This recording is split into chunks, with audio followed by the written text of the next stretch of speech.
nasa lupa.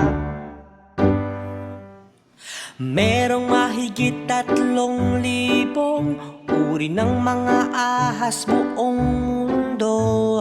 Ayon ng mga ahas sa lamig at kayang mabuhay ng matagal. O ang mga ahas, reptilya pero walang paa. O ang mga ahas, nasa tubig at nasa lupa. Takot ang mga ahas sa soro, dila ang gamit nilang pang-amoy.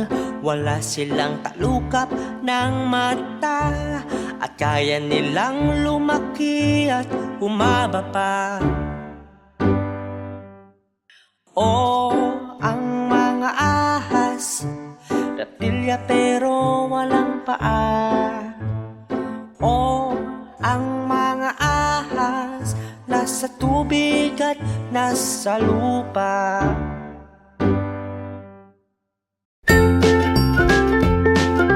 Mga bata, huwag kalimutan i-like ang video, mag-subscribe sa aming channel, at pindutin ang notification bell.